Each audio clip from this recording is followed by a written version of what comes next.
As I write this, I find myself drifting back to that day, nearly 25 years ago.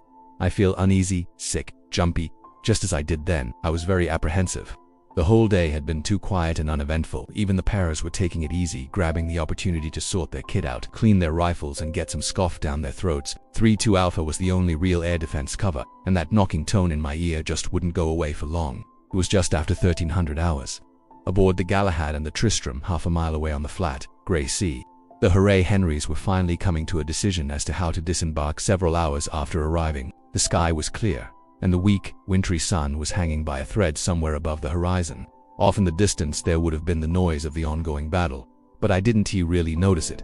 The only sound was the low chat of the nearby paras, and closer, the other members of 3-2 Alpha, the keening of seabirds wheeling overhead, and the flap and slap of my smock as the wind tugged at it. Around 1400 hours, I was tracking visually around the valleys, then out to sea, looking for any enemy activity, when my heart missed a beat. I could clearly see an enemy AFA Skyhawk heading right for the ships, and I saw more. "Boogies incoming," I yelled, and all hell broke loose as the lads around me sprang into action. At this point, I could not hear the noise of the jet engines. Usually, we'd receive the urgent message, "Air raid warning," red sent by battery command post on the radio. Although on this occasion I don't remember hearing it. It later transpired that a vital radar system operated for us by Chile was down for essential maintenance work. Just another dodgy roll of the dice for the lads aboard the Galahad. The Skyhawks were making their way at low level to the large, grey-sitting ducks wallowing in the sound below me. The other lads had sprung into action, Bob by my side, more missiles being readied. The paras were starting to stand up, and a few had already begun firing their rifles and machine guns. I concentrated on the lead jet. I had the crosshairs smack bang in the middle of him. Target, tracking, in cover. Bob screamed engage, firing. I pressed the fire button with my left-hand index finger.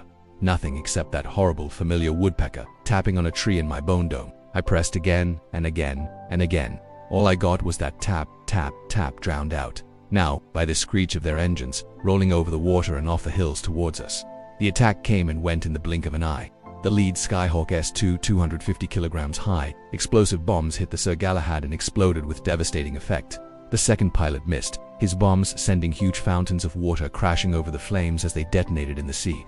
But the third A4 hit the target, adding to the inferno. The air was full of the sound of ear-piercing explosions, jet engines, and the unearthly howling of the nearby paras, screaming in fury at the Argentinians and unloading thousands of rounds of GMPG and rifle fire in their wake. By the grace of God, the bombs that had hit the Tristram had failed to explode, though they killed 2 men, but the Galahad was already well ablaze.